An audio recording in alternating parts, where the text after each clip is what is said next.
आज बाबा कहते मीठे बच्चे,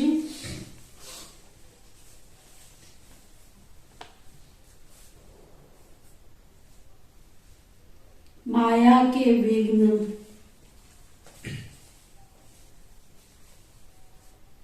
ज्ञान में नहीं योग में पड़ते हैं।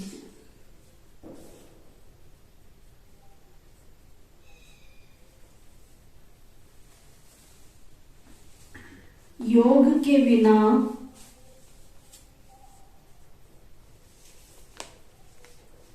पढ़ाई की धारणा नहीं हो सकती।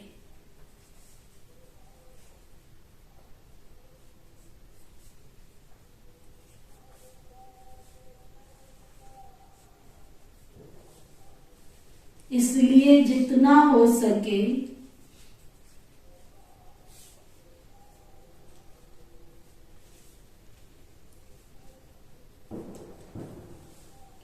योग में रहने का पुरुषार्थ करो।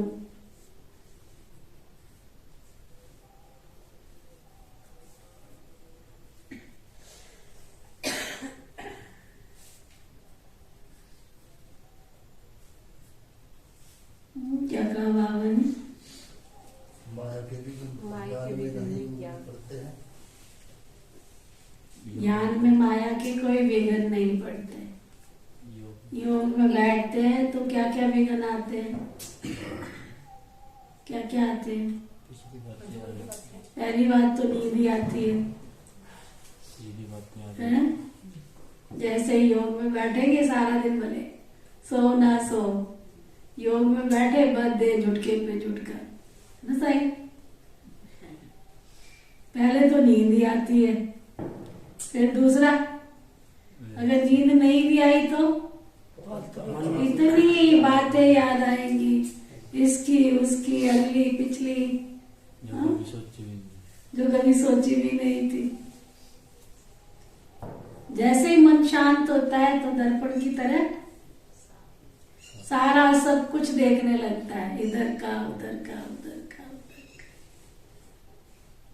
तो इसलिए बाबा क्या कह रहे हैं?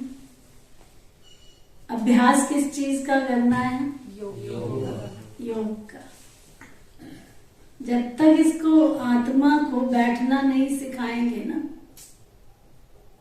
अभ्यास नहीं करेंगे ना, तो इसकी आदत खत्म नहीं होगी। कल बाबा ने कहा ना, आदत, जैसे और चीजों की आदत होती है ना हमको, ऐसे बाबा की याद में बैठने की आदत पड़ जाए बस।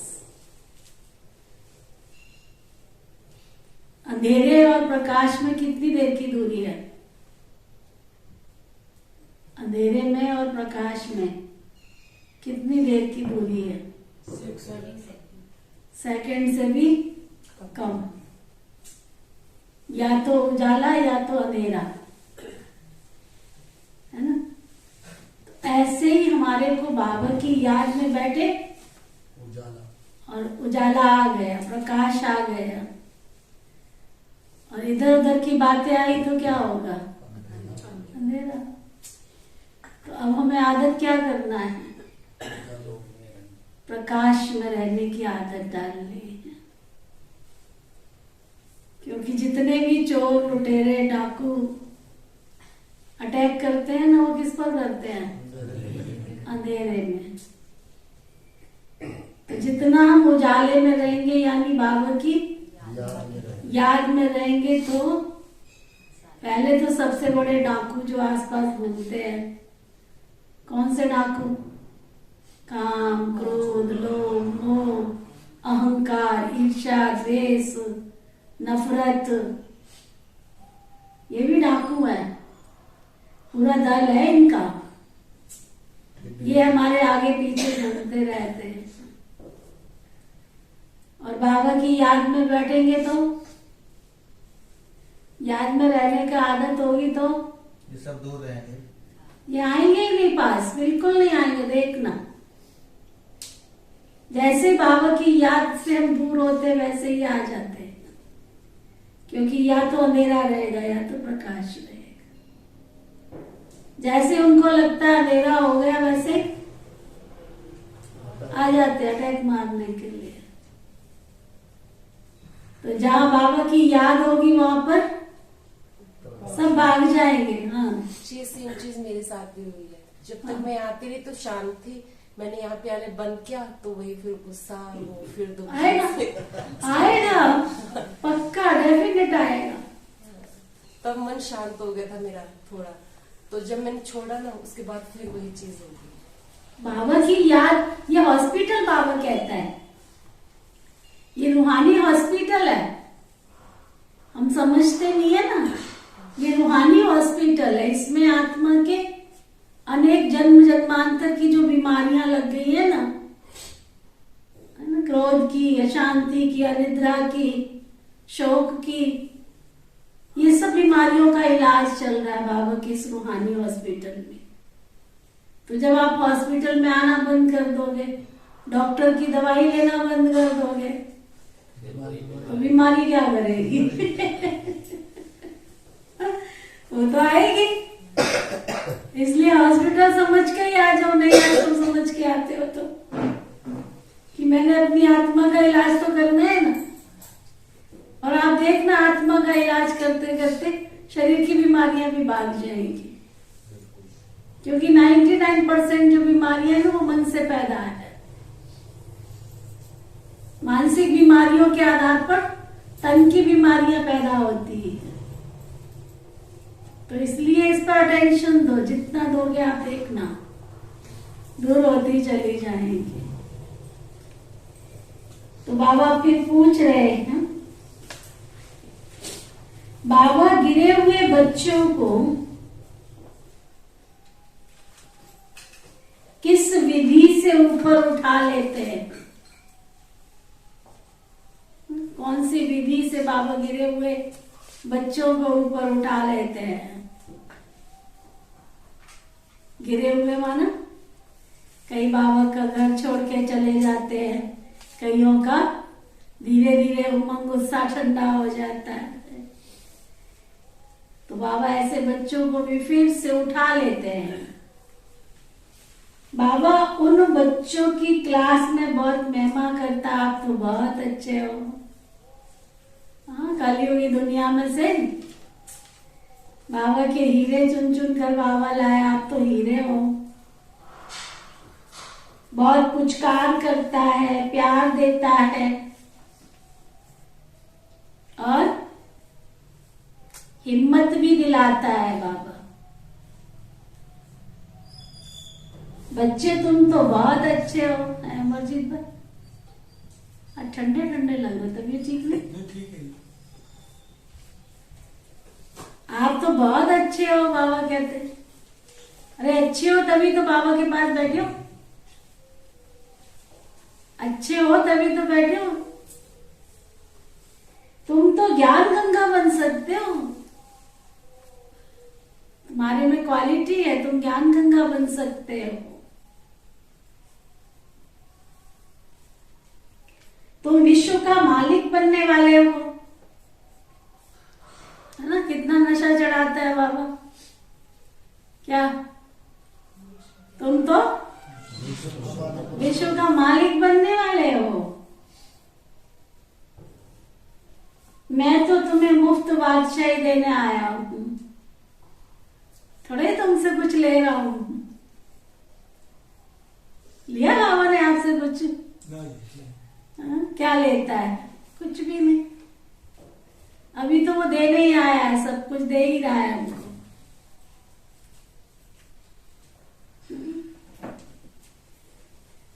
फिर तुम क्यों ऐसी बादशाही नहीं लेते हो बताओ? देने आया हूं, फिर क्यों नहीं लेते हो बाबा पूछ रहा है। तो जो आपके संगी साथी नहीं आते ना, उनके पास जाओ और पूछ कर आओ, क्यों, क्या बात है? हाँ जी, टाइम ही नहीं है। चलो भाई, बाबा कहते पूछो जाके उनसे, खैरापत लो उनकी। क्यों नहीं लेते हो? शिव बाबा इतनी ऊंची बादशाही देने आया है। राहु का ग्रहण लग गया है क्या? हाँ? अरे मुरली पढ़ो, योग में रहो। बाबा की मुरली पढ़ो, योग में रहो, तो ग्रहण उतर जाएगा ना?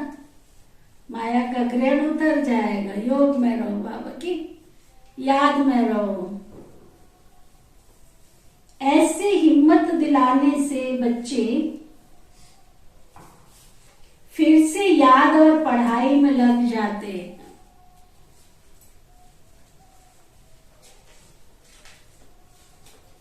इस विधि से कई बच्चों की ग्रहचारी उतर जाती है।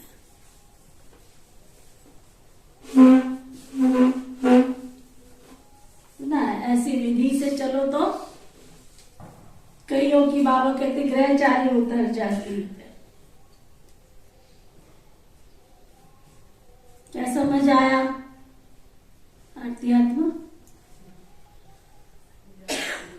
अरे मेहनत करो। जो बाबा के बच्चे जिन जिन की सेवा की थी उनके पास जाओ, क्या बात है? शिव बाबा स्वर्ग की बादशाही देने आया है, उनसे जाके पूछो क्या स्वर्ग की बादशाही नहीं लेनी है तुमने? क्यों मुफ्त में घाटा डाल रहे हो अपना? घूम फिर के यहीं आएंगे दीदी। हाँ, लौट के बुद्धू घर को वापस तो आना ही है। जाएंगे कहाँ? चाहे लेट आओ, आएंगे जरूर। आना जरूर है।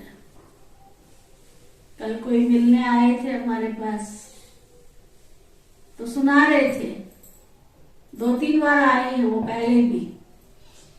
तो सुना रहे थे कि कितने वर्ष पहले उन्होंने किसी ट्रेनिंग में किसी के द्वारा ये ज्ञान प्राप्त किया था। उसके बाद फिर वो बाबा के घर में काफी समय तक आते रहे। फिर हमने कहीं पर कोर्स कराया था, वहां पर उनकी युगल ने कोर्स किया। उसके बाद फिर ठंडे ठाकुर हो गए। फिर बाबा के इस ज्ञान में अलविदा प्रोग्राम हुआ, उसमें कोर्स किया, अच्छा लगा, फिर कोर्स किया, फिर आते रहे, फिर ओम नमो शिवाय। तो मैंने कहा ये ज्ञान जो है ना, अविनाशी ज्ञान का बीज है। ये टक टक अंदर करता रहेगा। बीज डल गया है, ये टक टक करता रहेगा। ये बार बार आपको उठाने की कोशिश करेगा, क्योंकि ये ज्ञान का अविनाशी बीज है। और शिव बाबा सतयुग की राजधानी स्थापन कराने आया है। मुफ्त में क्यों अपना पद भ्रष्ट कर रहे हो? है ना, जिस दिन ज्ञान का बीज पड़ा था उस दिन से लेके आज तक चलते रहते एक रस, तो कहाँ की कहाँ पहुंच गए होते, कितना कमाई जमा कर ले होती। हाँ, इसलिए एक है साधे सब सदे, अब कहीं नहीं जाना है बस। अगर शताब्दी की तरह नहीं चल सकते हो तो नहीं चलो, कोई बात नहीं है। पैसेंजर की तरह तो चलते रहो। हफ्ते में 3 दिन बारी। शताब्दी की तरह नहीं चलना है तो कोई बात नहीं, पैसेंजर की तरह चलते रहो। वही तो, शताब्दी में चलने की कोशिश मत करो, पैसेंजर की तरह धीरे धीरे, आज नहीं तो कल मंजिल पे पहुंच ही जाएंगे। अगर यार्ड में खड़े हो गए फिर तो पहुंचोगे नहीं, है ना।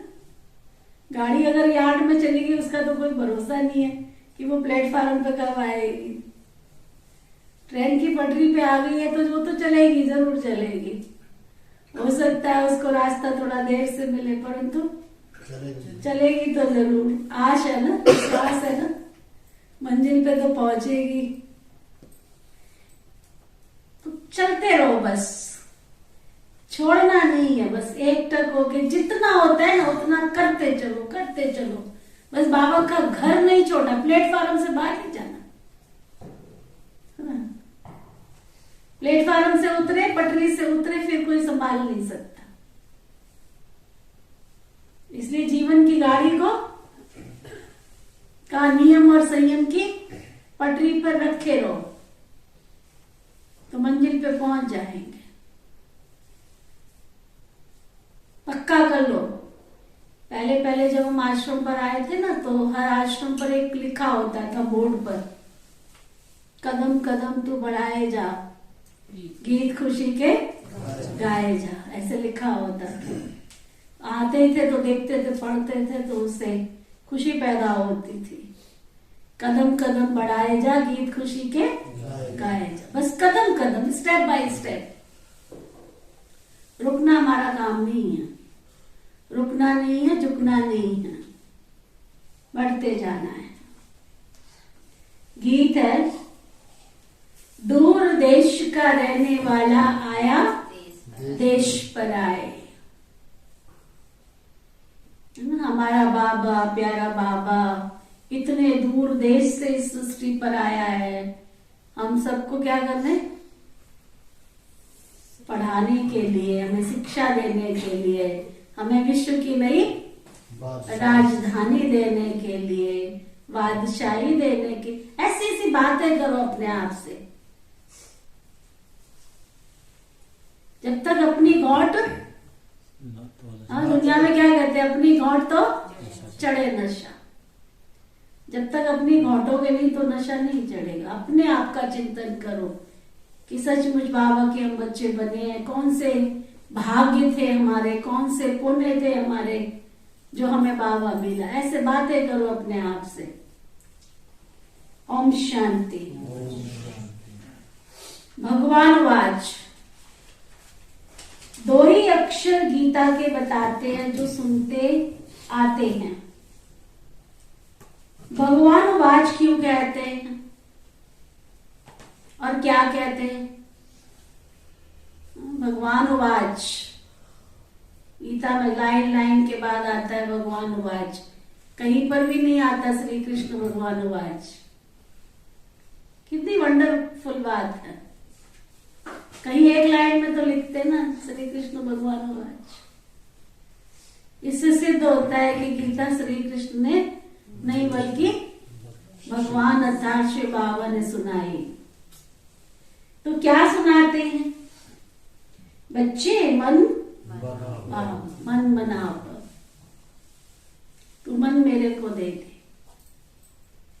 अक्षर वही संस्कृत के बोलते हैं जो तुम सुनते आए हो, परंतु उसका अर्थ कोई भी नहीं जानते। सुनते आए हैं परंतु अर्थ कोई भी नहीं जानते। आते ही कहते हैं मन मनाभव। अगर कहे श्री कृष्ण भगवान वाच तो श्री कृष्ण कहेंगे क्या कि मुझ परमात्मा को याद करो।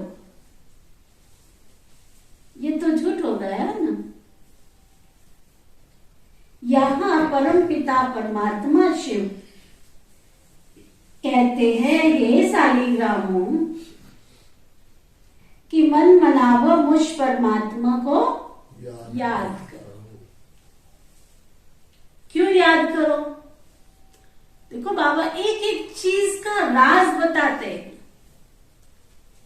अगर वो हमें याद करने के लिए कह रहा है तो क्यों याद करो शालू? क्यों? कारण पता होना चाहिए ना। यहां कंसेप्ट क्लियर होना चाहिए। क्योंकि बाबा कहते सबका मौत सामने खड़ा है। मौत की शहजादी जब से दज के खड़ी रहती है, कब किसके द्वारे आएगी किसी को पता नहीं। गुरु लोग भाई बंधु जब सब कोई मरने की हालत में होते हैं तो कहते हैं राम राम कहो, कृष्ण कहो, या सामने चित्र रख देते हैं राम का, कृष्ण का, हनुमान का, गुरु का। अब बताओ उस समय उसको भगवान याद आता है क्या? हम चलो इमर्ज करते थोड़ी देर के लिए। मेरे साथ ऐसा हो रहा हो कि बस मैंने अब शरीर छोड़ना है, जा रही हूं मैं अपने घर। अपना अपना आप अपना देखो, मैं तो अपना देख रही हूं, आप अपना देखो। क्या याद आएगा?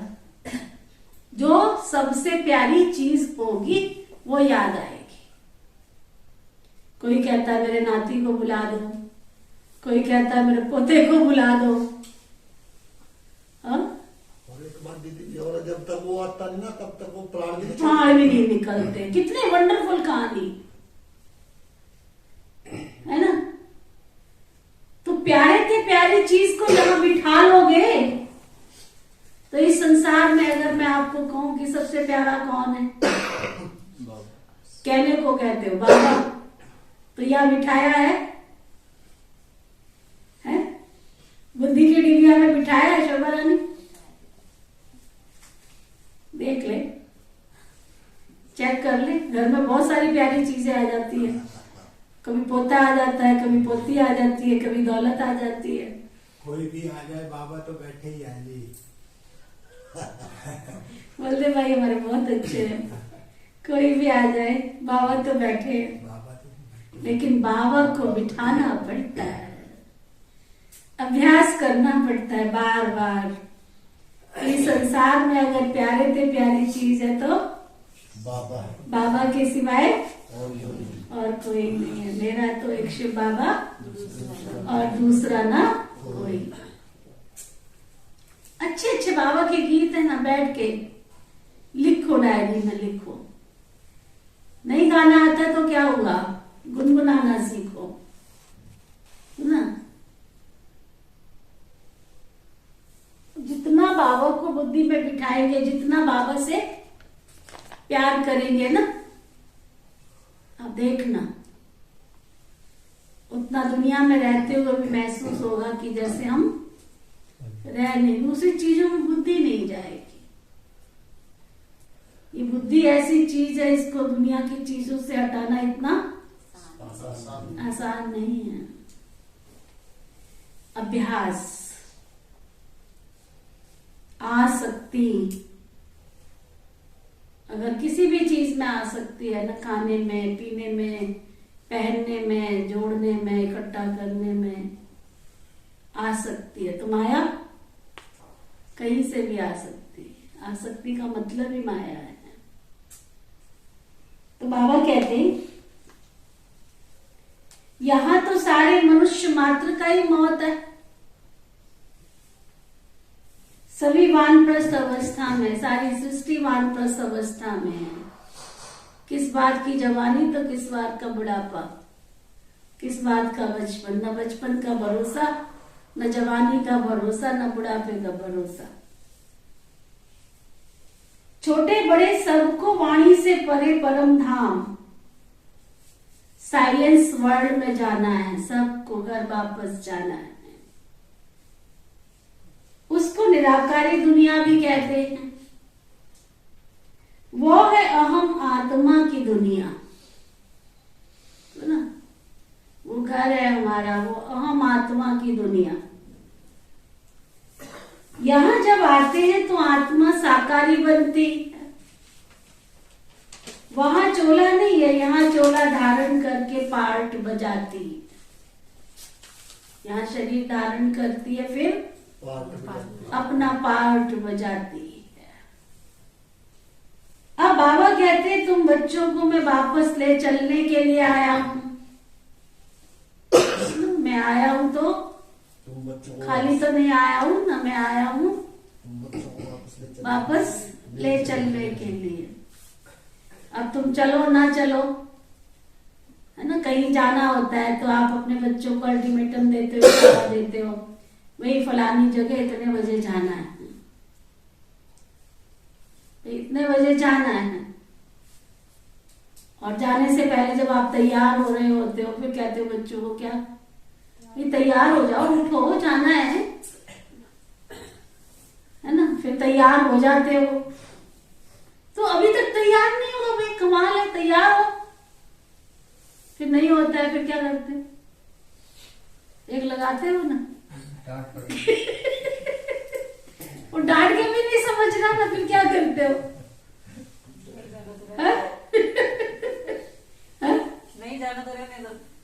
रहने दो, कहाँ होता है, घर से लेके जाना होता है, बच्चे को छोड़ के कहाँ जाएंगे, बड़े हो जाएंगे फिर तो क्या। बड़े की बात तो यहाँ चली नहीं रही है ना, यहाँ तो बच्चों की बात चल रही है ना। हाँ?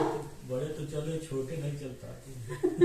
फिर क्या करते, थप्पड़ मार के उसको जबरदस्ती बाथरूम में ले जाएंगे, डालेंगे उसके ऊपर पानी, रगड़ रगड़ के उसको, फिर कहीं पे कपड़े पहनाएंगे, कहीं है ना बाजू वाला पैर में तो पैर वाला बाजू में, फिर एक लगेगा। तो ऐसे बाबा भी तो प्यार से कह रहा है, बच्चे चलो, बच्चे चलो, तैयारी करो, बच्चे चलो, तैयारी करो, बच्चे याद करो, मौत सामने खड़ी है, बच्चे तैयारी करो। जब नहीं मानेंगे तो फिर तो वो कहेगा धर्मराज के डंडे खा के जाना पड़ेगा। हाँ? तो बाबा कहते छोटे बड़े सबको वाणी से परे परम धाम, साइलेंस वर्ल्ड में जाना है। उसको निराकारी दुनिया भी कहते हैं। वो है अहम आत्मा की दुनिया। यहाँ जब आते हैं तो आत्मा साकारी बनती है, वहां चोला नहीं है। यहाँ चोला धारण कर पाठ बजाती है। तो अब आप कहते तुम बच्चों को मैं वापस ले चलने के लिए आया हूं। मैं कालों का काल हूं। अमृतसर में एक अकाल तख्त भी रखा है। अकाल जिसको कोई काल खा न सके। अब कालों का काल कहते हैं मैं तुमको वापस ले चलने के लिए आता हूं, तुमको फिर पार्ट बजाने के लिए आना है। सृष्टि की आदि में पहले किसका पार्ट चला? क्योंकि यह सृष्टि वैरायटी धर्मों का झाड़ है ना, सब नंबरवार आते हैं। पहले है देवता धर्म, अब वह धर्म प्राय लोप है, उसका ज्ञान भी लोप है। तो शास्त्रों में कहां से आया? जिस सहज राजयोग से वो देवता बने वो भी गुम है। बाकी ये गीता आदि है भक्तों की सामग्री, क्योंकि ये ज्ञान तुमको यहाँ ही मिलता है और कोई मनुष्य आत्मा ये ज्ञान तुमको दे ही नहीं सकती। फिर उसका शास्त्र सतयुग त्रेता में होता ही नहीं, तो द्वापर में कहां से आएगा बताओ? वहां कोई तुम्हारी सच्ची गीता आदि नहीं होती है। वहां फिर ड्रामा अनुसार वही भक्ति मार्ग की गीता आदि बनाते हैं। कहते हैं आगे साधु संतों की बुद्धि बहुत अच्छी थी, तो उन्होंने बैठ करके ये शास्त्र आदि बनाए। कहते हैं आगे ड्रामा अनुसार ये बनने ही थे, चीज कहां से आ गई? जैसे गांधी के साथ मोतीलाल आदि जी का पाठ था। अब अगर उसका नाटक बनाए तो वो कहां से आए? वो ऐसे ही आर्टिफिशियल बनाएंगे ना, है ना? अगर महात्मा गांधी जी के ऊपर कुछ करना हो, अभिनय करना हो, कोई नाटक करना हो, तो ओरिजिनल थोड़ी आएंगे, ओरिजिनल थोड़ी आएंगे, आर्टिफिशियल ही बनाना पड़ेगा ना। तो ब्रह्मा का स्थापना का पाठ चल रहा है, ब्रह्मा का स्थापना का पाठ चल रहा है। किस चीज की स्थापना? बच्चे जानते हैं कि देवी देवता धर्म की स्थापना सतयुग के लिए हो रही है ना, सतयुग के लिए देवी देवता धर्म की स्थापना हो रही है। अब आप सोचो, आप सब कौन बैठे हो यहाँ? देखो कहने में शर्म आ रही है, कहने में शर्म आ रही है ना, क्यों? बाबा बना रहे परंतु हम बन नहीं रहे हैं, है ना? बाबा तो बना रहा, हम बन नहीं रहे हैं, तो फिर शर्म आती है अपने आप से। इसलिए लोग अपने आप को क्या कहते हैं? हिंदू। अब हिंदू कोई धर्म थोड़ा ही है। अब देवता तो कर्म भ्रष्ट हो गए, धर्म भ्रष्ट हो गए, तो अपने आप को उन्होंने बचाने के लिए हिंदू कह दिया। हिंदू से हिंदू हो। हाँ, बताओ। तो बाबा कहते, इसलिए बाप कहते बच्चे तुम मुझे याद करो तो मेरे पास आ जाएंगे। यहां बैठे हो तो बैठ करके फिर, यहां बैठे हो तो बैठ करके फिर, हाँ, बैठ करके टेप सुननी चाहिए या मुरली रिपीट करनी चाहिए या योग में बैठना चाहिए, कुछ तो करो। खाली क्यों बैठे हो? हमारे जगदीश भाई जी थे ना, वो कहते थे खाली मत बैठो। माताओं को प्यार से कहते थे, अगर कोई काम नहीं है ना तुम्हारे पास तो स्वेटर को उधेड़ करके फिर बुल लिया करो, खाली नहीं बैठना है बस। भाइयों को कहते थे अगर तुम्हारे पास काम नहीं है ना तो पजामा को फाड़ करके काट करके उसको दोबारा से लिया करो, लेकिन काम करो। बैठना नहीं है, ये खाली मन शैतान का घर है, इसको बैठने मत दो, काम दो इसको। जिन्न है, इसको काम दो, नहीं तो खा जाएगा। कहानी सुनी है ना, एक राजा के दरबार में जिन्न पहुंच गया। राजा ने अनाउंसमेंट किया कि मेरा इतना सारा कारोबार है, कोई करता नहीं, कोई कर देगा तो उसको राज्य भाग दे दूंगा। तो उसकी सभा में जिन्न के पास आवाज पहुंची, जिन्न पहुंच गया। कहता राजन देखो मेरी एक शर्त है, मैं तुम्हारा सारा काम चुटकियों में कर दूंगा, परंतु तुमने जो कहा है कि मैं राज्य भाग दे दूंगा, ये पक्की बात है या कच्ची बात है? राजा ने सोचा कि ठीक है दे दूंगा। तो उसने कहा देख ले, अगर तूने मुझे काम नहीं दिया तो मैं खा जाऊंगा तुझे। राजा ने कहा ऐसे कोई खाएगा? ये तो इतना बड़ा काम है, एक थोड़ी काम है, पर पास तो कितने सारे काम है। और राजा ने बताया देख वो है ना, वो करके आओ, महल बनाना है। वो तो चुटकी में गया, महल बना के आ गया, फिर खड़ा हो गया राजा के सामने। और राजा ने कहा अच्छा दूसरा वाला जो है वहां का महल बना के आ जा। चुटकी में गया, महल बना के आ गया। फिर तीसरी जगह गया, महल बना, सारे राज्य में उसके महल सब बन के तैयार हो गए। फिर आगे खड़ा हो गया, काम दो। और राजा कहता है ये तो बड़ी अजीब सी बात हो गई है। अब शर्त क्या थी? शर्त क्या थी? काम नहीं दोगे तो खा जाऊंगा। राजा कहता है अब क्या करूं मैं? तो राजा के सामने ना एक सीढ़ी खड़ी दिखाई दे गई। कहता है ऐसा है, ये सीढ़ी है ना, इस पे चढ़ और उतर। इस सीढ़ी पे चढ़ और उतर, ये काम कभी खत्म नहीं होगा। तो बाबा भी कहता है ये माया क्या है? जिन्न खड़ा है तुम्हारे सामने, है ना। ये मन क्या है? जिन्न है, इसको जिन्न बना लो और इसको काम दे दो। क्या? चढ़ने और उतरने का। 2 मिनट में, 1 सेकंड में परम धाम जाओ, 1 सेकंड में नीचे आओ साकार बतन, फिर जाओ सूक्ष्म बतन, फिर जाओ मूल बतन, फिर जाओ सूक्ष्म बतन। नहीं तो फिर ये माया रूपी, अगर नहीं करेंगे तो माया रूपी जिन्न खा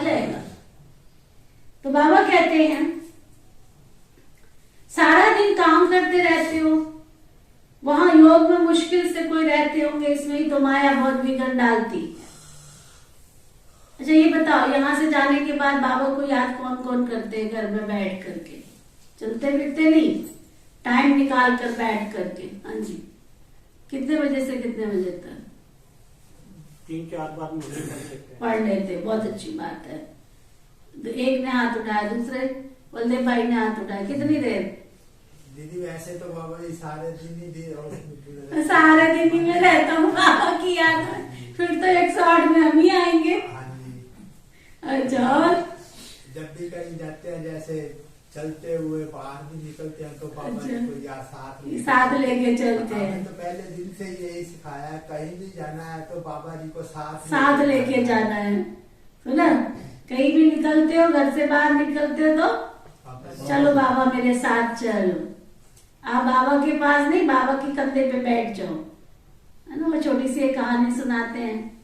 एक व्यक्ति था, वो बहुत भगवान को याद करता था। तो मुसीबत आई, जब वो रोज जाता था तो साथ चलता था, रेत पर चलता था, उसको 4 पैर दिखाई देते थे।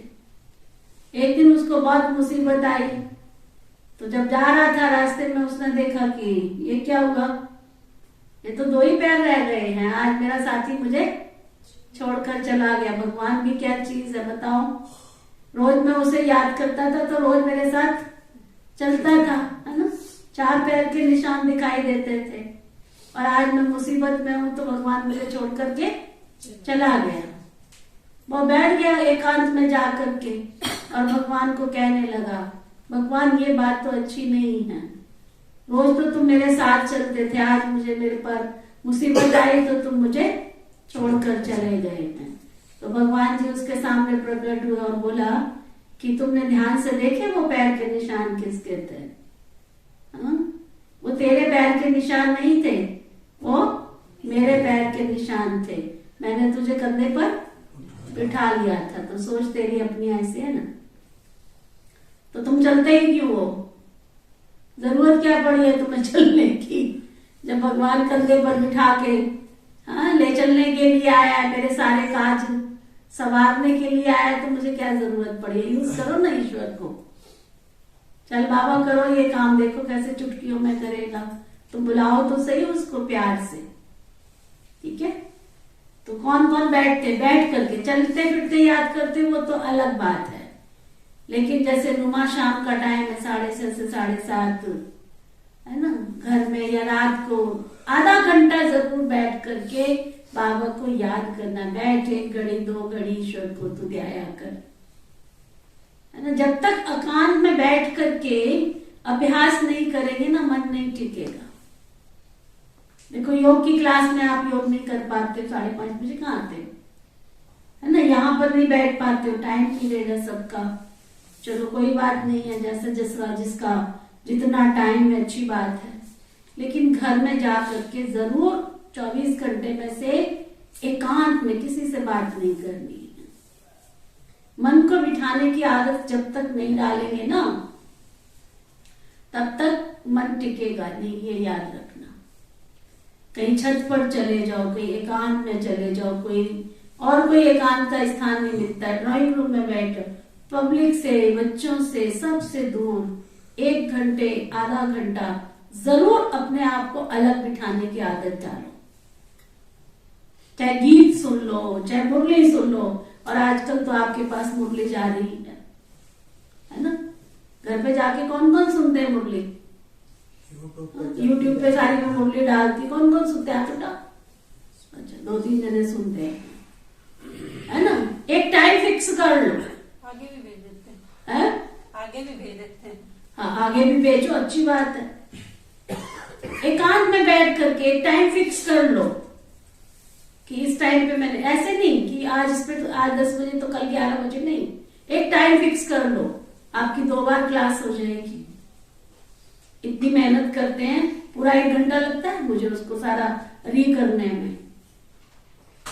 तो इसलिए अच्छी तरह से बैठ करके उसको यूज करो। साइंस के साधन दिए हैं बाबा ने, तो उनको यूज करो अच्छी तरह से। बैठो एकांत में बैठ करके, एक टाइम फिक्स कर लो।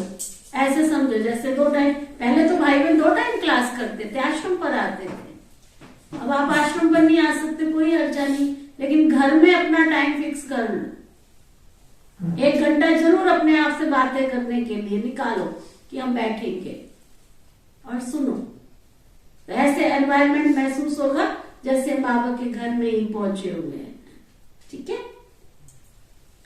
अच्छा, तो बाबा कहते सारा दिन काम में रहते हो, वहां योग में मुश्किल से कोई रहते होंगे। इसमें माया विघ्न बहुत डालती है। माया ज्ञान से नहीं हटाती है, योग से हटाती है। संकल्प विकल्प योग में रहने नहीं देते। पढ़ाई में इतने विघ्न नहीं पड़ते। हाँ, अगर योग में नहीं होगा तो पढ़ाई की धारणा नहीं होगी। ज्ञान से योग सहज भी है। बूढ़ी माताएं जो कहती हैं हमारी बुद्धि में पॉइंट्स नहीं बैठती है, तो बाबा कहते हैं अच्छा कोई बात नहीं, तुम मेरी याद में रहो। बाबा कहते हैं हे भक्त, तो भगत तो सब है परंतु तुम सिखिल थे भगत तो सब है, परंतु तुम बाबा के सिख से मिले हुए भगत हो। आज बाबा ने बच्चे से तुम्हें भगत बना दिया, क्योंकि भगत की तरह आते हो, भगत की तरह जाते हो। बच्चे की तरह आओ तो बच्चे कहेगा ना, बच्चे का मतलब अधिकार से बैठो तो सही भगवान के घर में आके मत्था टेकने के हिसाब से आते हो, तो भगत बना दिया आज बाबा ने। जिन्होंने पूरा आधा कला भक्ति की, सब तो पूरी भक्ति नहीं करते। कल तक जो आते रहेंगे वो इतना समय ही भक्ति करेंगे, परंतु तुम ही पूज्य और पुजारी बनते हो। वह भी बच्चों को मालूम पड़ जाता है। जो बच्चे बनते हैं, श्रीमत पर चलते हैं, समझते हैं, ये हमारे कुल के हैं, जिनको पूरा निश्चय है कि हमको परमात्मा पढ़ाते हैं। जिनको पूरा निश्चय है कि हमको परमात्मा पढ़ाते हैं। किस किस को निश्चय है कि हमको परमात्मा पढ़ाते हैं? तो बाबा कहते हैं वो मेरे कौन से बच्चे हैं? सिक्की लदे। और कौन से बच्चे हैं? वो मेरे सगे बच्चे हैं, तो ना वो मेरे सगे बच्चे हैं। लगे तो बलि चढ़ते नहीं है, इसमें डरना नहीं है। भक्ति में तो बलि चढ़ते आए हो, कुछ ना कुछ ईश्वर अर्थ दान पुण्य करते आए हो, ये भी बलि चढ़ना हुआ। फिर कहती हो परमात्मा ने पुत्र दिया, धन दिया, परंतु मनुष्य इसका अर्थ तो समझते नहीं है। अब तुम जानते हो यह विवाह भक्ति का रिटर्न अल्प काल के लिए देते आए। सतयुग में ऐसे नहीं होता। तुम भक्ति में जो करते आए हो वह सतयुग में तो नहीं होता। ना कोई गरीब होता है जिसको दान करे, तो ना सतयुग में दान करेंगे किसी को? क्या बाबा ने कहा कोई गरीब नहीं होता। कोई गरीब होगा ही नहीं। वो ना वस्त्र दान होगा, ना धन दान होगा, ना भूमि दान होगा। सतयुग में भूमि इतनी बड़ी होगी, बात मत पूछो। अभी देखो, अभी आप देखो कई ऐसे इलाके राजस्थान में देखो जाओ, कितनी जमीन पड़ी है, दूरों दूर कोसों मील तक, कोई पूछने वाला नहीं है जमीन को। छत्तीसगढ़ चले जाओ, इतनी जमीन पड़ी है, वहां कोई वैल्यू ही नहीं है। लोग यहाँ से दूसरी जगह से जाकर के वहां जाकर के खेती करते हैं। आसाम तिनसुकिया की तरफ चले जाओ, बहुत जमीनें पड़ी हुई हैं। कलयुग के अंत में इतना बड़ा सतयुग में कौन पूछेगा जमीन को? तो बाबा कहते वहां तो कोई दान पुण्य करने की जरूरत ही नहीं है। तो बाबा बता रहे हैं मनुष्य इसका अर्थ भी नहीं समझते। तुम जानते हो यह विभाग कितना भक्ति का रिटर्न अल्प काल के लिए देते आए। सतयुग में ऐसे नहीं होता है। तुम भक्ति में जो करते आए हो वो सतयुग में नहीं होता। ना कोई गरीब होता है जिसको दान करे, ना कोई शास्त्र होते हैं, ना मंदिर होते हैं। ये सब भक्ति मार्ग की सामग्री है जो सतयुग में, ये सब भक्ति मार्ग की सामग्री है जो सतयुग में नहीं होती। ये ज्ञान भी प्रायलोप हो जाता है। वहां कोई तुमको पुरुषार्थ नहीं करना है। जिसकी प्रारब्ध मिले, सारी प्रारब्ध इस समय के पुरुषार्थ की अंडरलाइन करो। जो पुरुषार्थ हम इस समय कर रहे हैं, क्या यही पुरुषार्थ हमारी सतयुग की प्रारब्ध जमा कर रहा है ना? इस्लामी बौद्धियों की नॉलेज तो परंपरा चलती है, क्योंकि उनकी स्थापना पीछे विनाश नहीं है, तो उनका सब पता रहता है। परंतु तुम्हारे पीछे विनाश होता है तो सब खलास हो जाता है। फिर द्वापर में वही वेद शास्त्र आदि निकलेंगे। ये सब गीता के बाल बच्चे हैं, उन सबको धर्म शास्त्र नहीं कहेंगे, क्योंकि धर्म शास्त्र उसे कहा जाता है जिससे धर्म की धर्म शास्त्र उसको कहा जाता है जिससे धर्म की स्थापना हो। जैसे क्राइस्ट के महावाक्यों को कहते हैं वो मैसेंजर के महावाक्य हैं। क्राइस्ट को गॉड फादर नहीं कहते, सन ऑफ गॉड कहते हैं उसको, है ना। क्राइस्ट ने कहीं पर भी नहीं कहा कि मैं भगवान हूं। क्राइस्ट ने क्रिश्चियन धर्म स्थापन किया, कहीं पे भी नहीं कहा मैं भगवान हूं। हर एक जगह क्या कहा उसने, मैं सन ऑफ गॉड हूं, मैं भगवान का बच्चा हूं। बाबा कहते हैं उनको गॉड का सन समझते हैं, कहते हैं गॉड ने क्रिश्चियन धर्म स्थापन करने के लिए भेजा तो उनको अपने धर्म की पालना भी करनी है।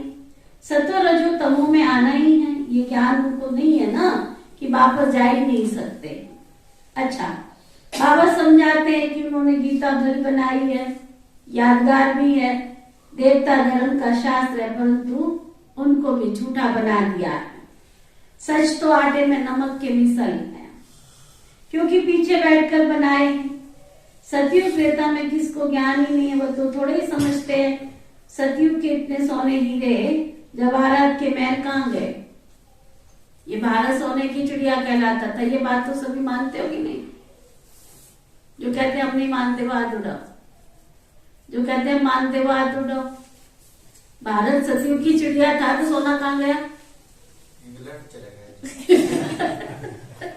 यही है। कुछ ये मुस्लिम ले गए, कुछ मुस्लिम ले गए, लूट के हैं, लूट के ले गए। मोहम्मद गजनबी ने 17 बार आक्रमण किया सोमनाथ के मंदिर में। आप सोचो कितना सोना हीरा जवाहरत होगा, कितने ऊँट भर के ले गया वहां से। दीदी कितना भी लूट के ले गया, लेकिन भारत तो अब भी सोने की चिड़िया ही है अभी। हाँ, तो वो तो बाबा बना रहा है ना सोने की चिड़िया। तो बाबा कहते हैं सच तो बाबा कहते हैं इतने सोने हीरे जवाहरत कहाँ चले गए तुम्हारे, बताओ, जवाब दो बाबा को, हिसाब दो, कहाँ गए, क्यों गए। कहते हैं द्वारका नीचे सागर में चली गई, परंतु सागर में कोई जाती नहीं है। अर्थपेद आदि में सब कुछ खलास हो जाता है, फिर स्वर्ग का नाम निशान नहीं रहता। प्रारब्ध भोग कर खलास कर दी तो उनका नाम निशान ही नहीं रहता, न हिस्ट्री रहती है। जैसे मंदिर बनते तो उनकी हिस्ट्री है, पूजा कब से शुरू हुई, मोहम्मद गजनबी कब आया, कैसे भारत का धन लूटा। ये सब ज्ञान बुद्धि के लिए भोजन है, परंतु योग ठीक नहीं होगा अगर बाबा की याद में नहीं होगा, बुद्धि योग ठीक नहीं होगा तो क्या होगा। ज्ञान तो सुनेंगे, बहुत खुश होंगे सुन के, बाबा की मुरली सुन के बहुत खुश होंगे, परंतु बुद्धि में ज्ञान ठहरेगा नहीं। दुनिया में क्या कहते हैं, सेवनी का दूध सोने के बर्तन में ही ठहरता है। तो बुद्धि जब तक सोने की नहीं बनी तो ज्ञान कैसे ठहरेगा, और वो बुद्धि सोने का बर्तन बनेगी कैसे, बिना योग के सोने का बर्तन बन नहीं सकती। इसमें किसका वश नहीं है, ये शास्त्रों का ज्ञान थोड़े ही है जो रट्टा लगा लोगे तुम। आरती थोड़ी है ये, ओम नमो शिवाय क्या ओम जय जगदीश हरे आरती थोड़ी है जो तुम रट्टा लगा के याद कर लोगे। ये ज्ञान है, इसको ज्ञान को समझना है, एक एक बात को समझना है। बाबा कहते हैं वह तो सब कंठ कर लेते हैं, ये तो तुम्हारी पढ़ाई है 21 जन्म के लिए। वहां वह बाबा के तख्त पर बैठेंगे, परंतु वह भी यहाँ की कमाई की प्रारब्ध होगी।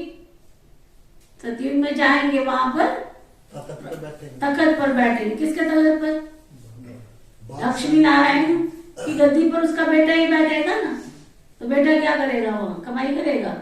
यहाँ की कमाई से ही गया है वहां पर। यहाँ हम जो कमाई कर रहे हैं वो हमारी 21 जन्म के लिए प्रारब्ध जमा हो रही है। देवता 1-2 को वर्षा नहीं देते हैं, इसलिए बाप कहते हैं बच्चे तुम मुझे याद करो, जो कमाई करनी है सुना। यही हमारे परिवार निश्चित हो रहे हैं, ये मैं आपको बता दूं। सतयुग में जाके परिवार नहीं बनेंगे, यहीं पे परिवार निश्चित हो रहे हैं। किसने लक्ष्मी बनना है, किसने राधा बनना है, किसने कृष्ण बनना है, किसी ने दास बनना है, दासी बनना है, नौकर चाकर साहूकार जो बन रहे हैं वो सब हमारे यहाँ पर। विधाता क्या कर रहा है? कहते ब्रह्मा जब तकदीर लिख रहे थे तब तुम सो रहे थे क्या? तो अभी भी कहीं सो रहे हैं। ब्रह्मा ने कर्म रूपी लेखनी सबके हाथ में दे दी है। जिसने जितनी तकदीर की रेखा लंबी खींचनी है उतनी खींच लो। अब नहीं खींच रहे तो तुम्हारी मर्जी है। तन लगा के खींचो, मन लगा के खींचो, दल लगा के खींचो, समय लगा के खींचो, संकल्प लगा के खींचो, तुम्हारे ऊपर है तुमने कितनी लंबी तकदीर की रेखा खींचनी है। बाबा कहते मुझे याद करो, मौत सबका सामने खड़ा है। रोज बाबा मौत का दीदार करा देता है। मौत सबका सामने खड़ा है। तुमको मम्मा बाबा को फॉलो करना है। वह सन्यासी के नाम मात्र फॉलोअर्स बनते हैं। वहां गॉड गॉडेस का राज्य यथा राजा रानी, भगवती भगवान तथा प्रजा। इसके लिए फादर हमको पढ़ा रहे हैं। सुना? शिव बाबा हमको क्या कर रहे हैं? पढ़ा रहे हैं। वहां गॉड गॉडेस का राज्य है। ऐसे नहीं कि बाबा को कहें हम आशीर्वाद करो। क्या? ऐसे नहीं शिव बाबा को आके बोलो बाबा हमको आशीर्वाद करो। उनको पढ़ना, बाबा कहते हैं अगर तुम पढ़ाई पढ़ते हो ना अच्छी रीति, यही बाबा की ब्लेसिंग्स है। जितना तुम मुरली को 8 बार पढ़ो, 108 बार पढ़ो। हमारी दादियां थी ना, दिन बाबा की मुरली के सिवाय उनको कुछ दिखता ही नहीं था। सुबह भी मुरली, शाम को भी मुरली, दोपहर को भी मुरली। जब देखो तब बाबा की मुरली पढ़ती रहती थी। प्रैक्टिकल हमने दादियों को देखा। सुबह अमृत वेले योग के बाद भी बाबा की मुरली पढ़ती थी। फिर क्लास में जाने से पहले मुरली पढ़ती थी। फिर क्लास में जाकर के मुरली पढ़ती। फिर दिन में 11 बजे कई बार दादी के पास जाते थे ना, नाश्ते के बाद देखते थे दादी बैठी है तो मुरली पढ़ रही है। शाम को चाय वगैरह पी के फ्रेश हो करके अगर कभी दादी से मिलने जाओ, ऑफिस में बैठी है तो देखो तो दादी के हाथ में मुरली है। इतना मुरली से प्यार चाहिए हमको। और मैंने हाथ उठाया, कौन कौन सुनते हैं, कौन कौन। अभी तो पढ़ना नहीं है, केवल सुनना है, केवल टेप रिकॉर्डर चालू करना है ना। अरे काम करे तो भी मुरली सुनते रहो, कान में कुछ तो शब्द जाएंगे ना, सुनते रहो बस। जब देखो तब बाबा की मुरली, और कानों में लीड लगा लो। वैसे मैं मना करती हूँ, लेकिन बाबा की मुरली और बाबा की योग की कमेंट्री, सिर्फ 2 शब्दों 2 चीजों के लिए मैं सबको बोलती हूँ, कानों में लीड लगा लो। सिर्फ 2 के लिए छुट्टी है, बाकी नहीं, सारा दिन नहीं। और फिर सुनो, फिर देखो योग कितना अच्छा लगेगा और कितना बाबा की मुरली का रस बैठेगा अंदर। सुना? तो बाबा कहते उनका पढ़ाना ही ब्लेसिंग है। टीचर कहेंगे क्या आशीर्वाद करो, 100 मार्क्स मिल जाए तुमको। बाबा तो पढ़ाते हैं, ये पढ़ाई सबके लिए है। क्रिश्चियन हो, बौद्धि हो, कहते हैं ना सर्वधर्मानी, सब धर्मों का विनाश करके शिव बाबा जब आते हैं तो क्या करते हैं? एक धर्म की स्थापना करते हैं। कहते हैं इन सबको भूलकर अपने आप को आत्मा निश्चय करो। आत्मा तो इमॉर्टल, एक बाप के बच्चे हैं ना, इसलिए कहते हैं जो देह के धर्म है, मामा काका चाचा सबको छोड़ करके, जो देह के धर्म है, काके चाचे मामे सबको छोड़ करके क्या एक बाबा को अकेली आत्मा आई है और अकेले घर वापस जाना है। निश्चय करो, मेरे को याद करो, नहीं तो तुम्हारे विकर्म विनाश हो जाएंगे। और कोई रास्ता नहीं है विकर्मों को विनाश करने का। सुना? अंडरलाइन किया, बुद्धि में बैठा। सिवाय योग के और कोई रास्ता नहीं है विकर्मों को विनाश करने का। मुरली की पॉइंट अपने आप नोट किया करो, जो ठीक लगती है ना, बार बार मैं कहूँ ये हाईलाइट करूँ, इसको अंडरलाइन करूँ, अपने आप बुद्धि को टच होना चाहिए। ये पॉइंट है, इसको मुझे चिंतन करना है। कईयों की तो पीएचडी पूरी हो गई है, इसलिए डायरी पे नहीं, ओम शांति हो जाता है थोड़े दिन के बाद। अरे हम स्टूडेंट हैं, हमें नशा रहना चाहिए। हम पढ़ाई नहीं करेंगे तो फिर कैसे आत्मा शक्तिशाली बनेगी? क्या नया? पढ़ेंगे लिखेंगे तो जोर से बोलो। पढ़ेंगे लिखेंगे तो, खेलेंगे कूदेंगे तो खराब होने थोड़ी आए हैं हम बाबा के घर में नवाब बनने आए हैं। तो बाबा क्या कह रहे हैं? निश्चय करो, मेरे को याद करो तो तुम्हारे भी कर्म विनाश हो जाएंगे और कोई रास्ता नहीं है। इसको योग अग्नि कहते हैं। बाबा के पत्रों में चिटचैट होती है जो मधुबन में रात को सुनाई जाती है ना। पहले बाबा मधुबन में बाबा को पत्र लिखते थे, फिर बाबा भी सबको जवाब देते थे। साकार ब्रह्मा बाबा थे ना, तो जवाब देते थे। मधुबन में बाबा हंसाएंगे भी, उमंग भी दिलाएंगे, कहेंगे तुम तो बड़ी अच्छी हो, अरे तुम तो ज्ञान गंगा बन सकती हो। क्या टेलीफोन ऑफिस में नौकरी करती रहती हो तुम?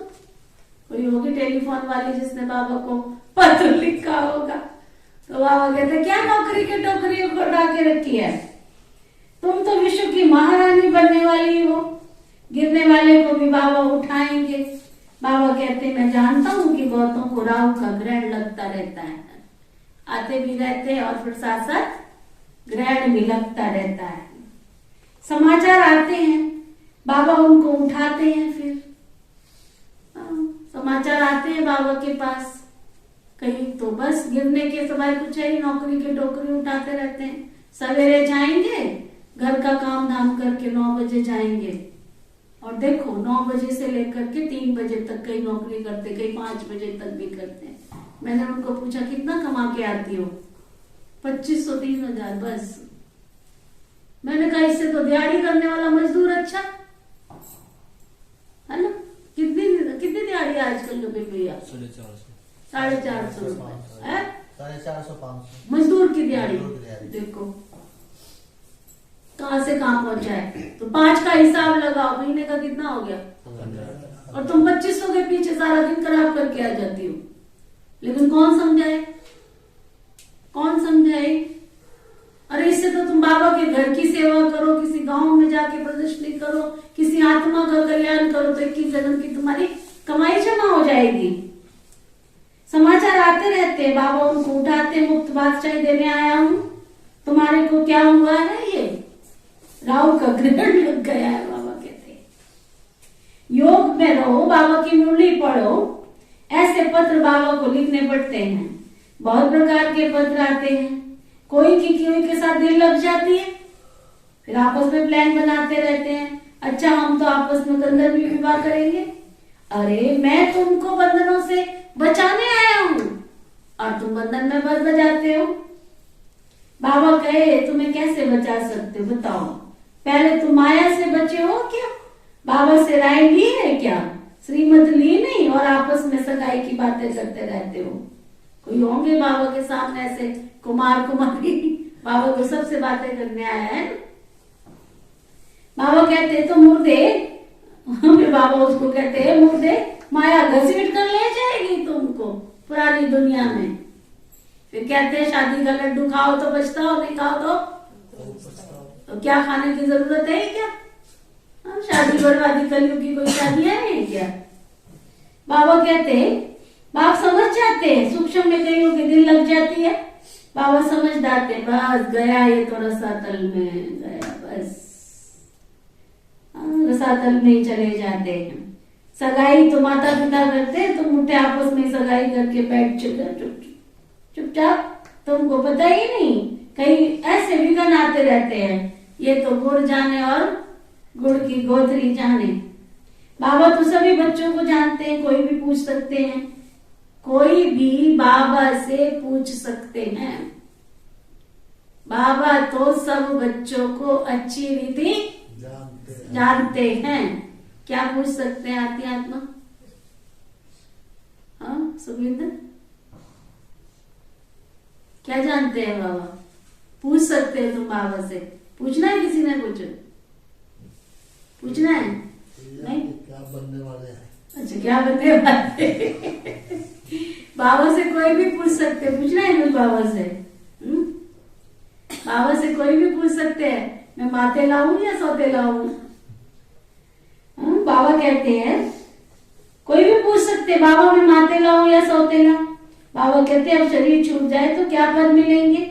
शरीर का किसका भरोसा नहीं है, स्टीमर डूब जाता है, कई बार एरोप्लेन गिर जाता है तो क्या गति होगी? मौत सबके सिर पर खड़ा हुआ है। इसलिए आज का काम कल पे नहीं रखना, सुना? नोट करो क्या बुद्धि रूपी डायरी में। आज का काम कल करेंगे। सुना साहिल, कल कर लूंगा दीदी, शाम को कर लूंगा। कोई भी काम कभी नहीं कहेगा मैं अभी कर लेता हूँ, अभी नहीं मैं शाम को कर लूंगा, अभी नहीं मैं शाम को कर लूंगा, अभी नहीं कल कर लूंगा। शाम को आएगा तो कहेगा कल कर लूंगा, है ना। बाबा कहते हैं आज का काम कल पे नहीं रखना है। पक्का किया सबने? किस किसने पक्का किया? क्या पक्का किया? आज का काम क्या कभी भैया?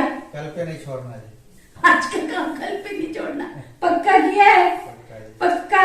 कितने वाला पक्का? हाँ? आज का काम कल पे नहीं छोड़ना है, नहीं तो धर्मराजपुरी में फिर साक्षात्कार होगा। देखो कल कल करते काल ही खा गया इसको।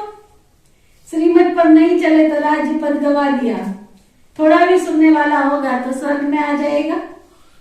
फिर जो जितनी स्थापना में मदद करेंगे उतना उनको पद मिल जाएगा, है ना। बाबा के कार्य में जो जितना मदद करेंगे उतना पद मिल जाएगा। जैसे गांधी जी को मदद की, कितने जेल में गए, कितने मरे और कितनों को रिटर्न मिला। देखो अभी कई कांग्रेसी मैंने सुना जिन्होंने गांधी के समय पर, स्वतंत्रता के समय पर मदद किया, उनके घर में पेंशन आज तक चली आ रही है। देखो पीढ़ी से चली आ रही, उनके दादे, उनकी दादियां, फिर उनके बच्चे, फिर उनके बच्चे। अब आप सोचो उन्होंने देश को, अपने भारत देश को आजाद कराया, उसमें मदद की, तो आज तक उनको गवर्नमेंट दे रही है, चाहे कितनी भी गवर्नमेंट बदली हो, चाहे किसी की भी आई हो, लेकिन उनकी पेंशन बंद नहीं हुई। तो बाबा कहते हैं ऐसे ही तुम शिव बाबा जो नई दुनिया स्थापन कर रहे हैं, उस राजधानी स्थापन करने में जो मदद कर रहे हो, उच्च पद प्राप्त, तो फिर तुम्हें उसी अनुसार उच्च पद मिलेगा। अब समय बाकी कितना थोड़ा है, फिर क्या सुख मिला? ज्ञान सुनकर जाते तो व्यर्थ तो नहीं जाएगा। यहाँ कुछ छुड़ाया नहीं जाता है। ये तो उन्होंने तंग किया विकारों के लिए, तब लाचारी में उनको छोड़ना पड़ा, नहीं तो क्या करें? बाबा को तो शरण देनी पड़े ना। ऐसे तो नहीं, ऐसे तो अब तक भी शरण लेते रहते हैं, इसमें भगाने की तो कोई बात ही नहीं है। यह तो ड्रामा अनुसार बाबा की गौशाला बननी थी, है तो बाबा के सब बच्चे ना, परंतु उन्होंने नाम गौशाला रख दी। गौशाला माना उस समय पर जब बाबा ने राजधानी स्थापन कर दी, जब 1937 में यज्ञ स्थापन हुआ, तो कई परिवारों को बाबा ने अपनी शरण में रखा, उसको बाबा कह रहे हैं। कहते हैं कृष्ण ने नदी पार की तो गौओं ने भी पार की होगी। है सारी बात इस समय की, इन सब बातों से पहले ज्ञान ले लो और बाप से, इन सब बातों से पहले बाबा से ज्ञान ले लो और बाप से वर्षा ले लो। बाबा कहते हैं भल धंधा करो, भल धंधा करो, परंतु साथ साथ सेकंड बाई सेकंड बाबा की याद में रहो। विलायत में रहते हो ना तो भी तुमको मुरली जरूर पढ़नी है। तो ना आज मैं गांव गई थी तो मैं मुरली नहीं पढ़ी, ऐसा नहीं है। गांव जाओ, शहर जाओ, विलायत जाओ, बाबा कहते क्या मुरली जरूर पढ़ी। मुरली रखी थी दो, वो पुरानी में ही पढ़ दी मुझे। मुरली कभी पुरानी नहीं होती है। हाँ मुरली साथ रखनी है। मोबाइल है तुम्हारे पास इतना अच्छा, मोबाइल खराब हो रहा है इसीलिए मुरली पढ़ती। मुरली रखो, यहाँ पे ना किताब बना के रखी है, जो महीने आप सबको पता है, जो बाबा की मुरली होती है उसकी किताब बना देते हैं। तो ना वो किताब सब लेके जाओ निजा दीदी से, अपने पास रखो, कभी देर है कभी सवेर है, बाबा की मुरली रखो, घर में पढ़ो। अगर साइंस के साधन है तो अच्छा है, उनको यूज करो, नहीं है तो बाबा की मुरली लेके जाओ, पढ़ो घर में। ये इसके अलावा और कोई किधर ताकने झांकने की जरूरत ही नहीं, इतना टाइम वेस्ट करने की जरूरत ही नहीं है। कईयों के मोबाइल में कई बार मेरे हाथ में आता, देखती कितने ग्रुप बना रखे हैं, इस ग्रुप में उस ग्रुप। अरे क्या रखा है इस झंझटबाजी में? एक के साथ जुड़े रहो ना, बस अनेकों के साथ जुड़ोगे तो भटक जाओगे। एक के साथ बाबा की प्रीत होगी तो एक के साथ है सब सदे, सब साधे सब जाए। इसलिए बुद्धि को बार बार भटकाओ मत। जितने दिमाग होंगे उतने जितने दिमाग होंगे उतने उतने विचार होंगे। तो ज्यादा विचार धारण करने की शक्ति है क्या तुम्हारे दिमाग में? है? पहले ही भटके हुए थे, पहले ही भटके हुए, तो आप क्यों इधर उधर का कूड़ा कबाड़ा इकट्ठा कर रहे हो? इसलिए एक की मत पर चलो, बस बाबा ने जो कहा उस एक की मत पर चलो, मनुष्यों की मत पर नहीं चलना है।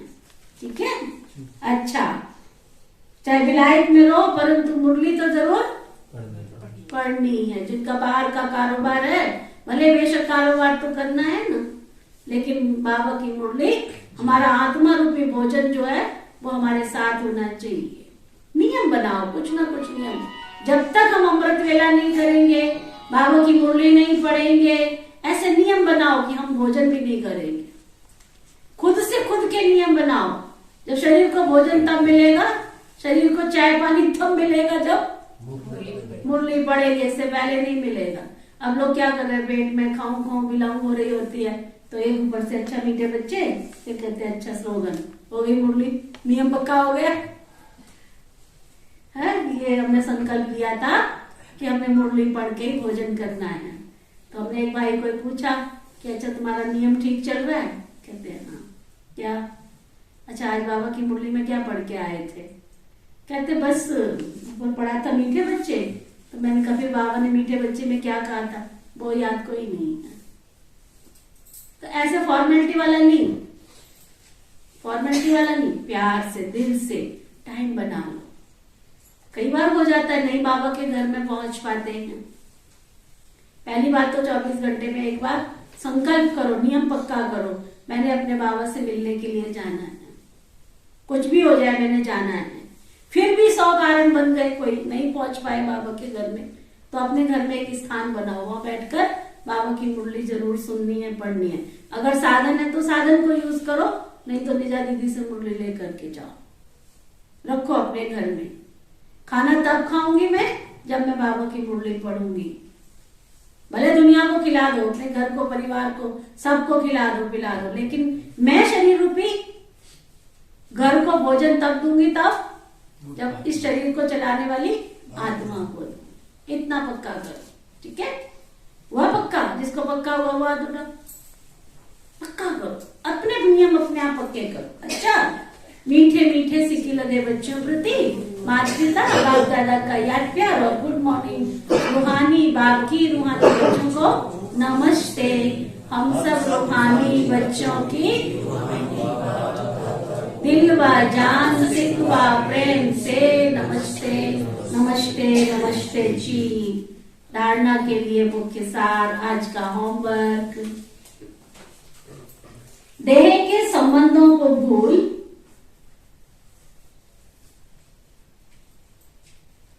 देह के जो भी संबंध है, तेरा मेरा, काका चाचा नाना भाई भतीजा, भूल अपने को अकेली आत्मा समझना है।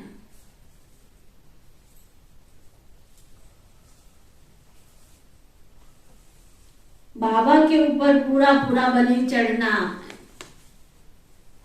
बस अब तो बाबा बाबा बाबा, और इसके सिवाय दूसरा कुछ बनना नहीं है। बस जैसे छोटा बच्चा होता है ना, बाबा बाबा बाबा बाबा करता रहता है, हम भी बाबा के छोटे से बच्चे तो हम बाबा बाबा बाबा, बस इसमें डरना नहीं है। बस बाबा बाबा, मीठे बाबा, प्यारे बाबा।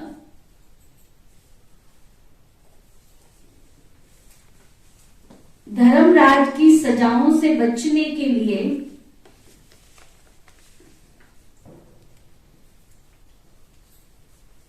आज का काम कल पर नहीं छोड़ना है। सुना? आज का काम कल पर नहीं छोड़ना है। पढ़ाई के आधार पर, पढ़ाई के आधार पर बाबा की ब्लेसिंग्स लेते रहना है।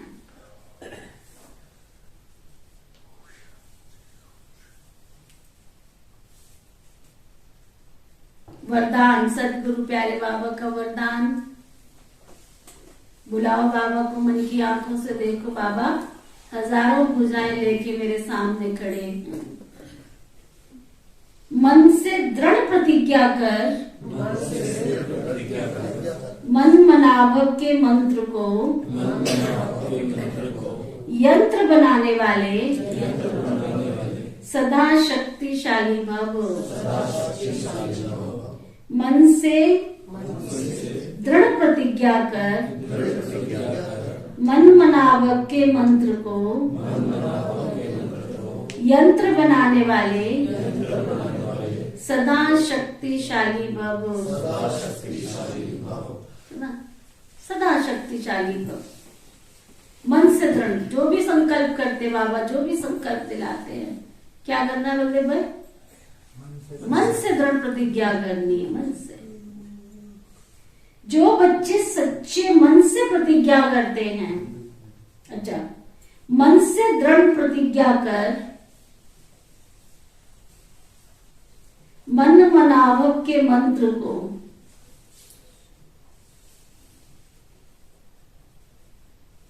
यंत्र बनाने वाले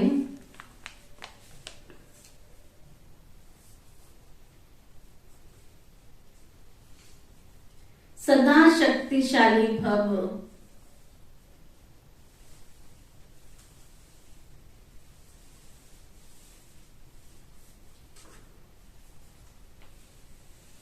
सुना?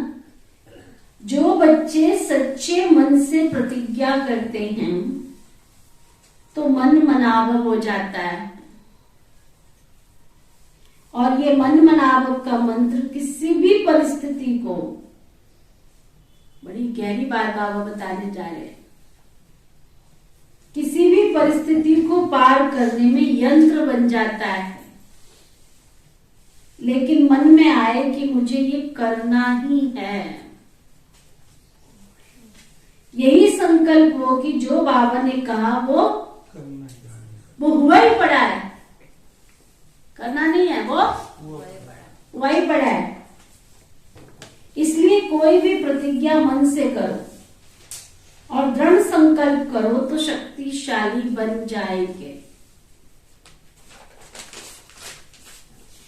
बार बार अपने को चेक करो कि प्रतिज्ञा पावरफुल है या परीक्षा पावरफुल है।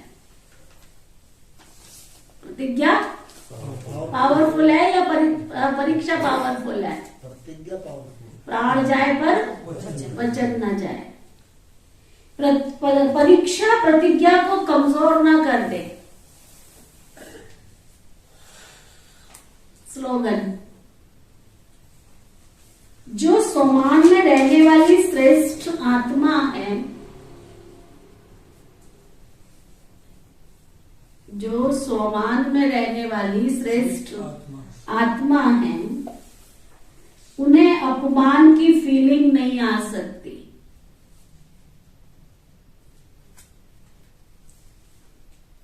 तो आज का रूहानी इंजेक्शन, मैं अपमान की फीलिंग से परे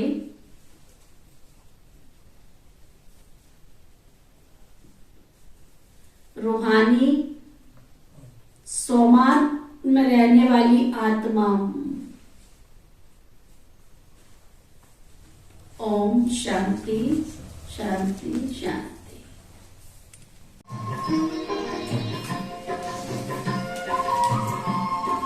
Thank you.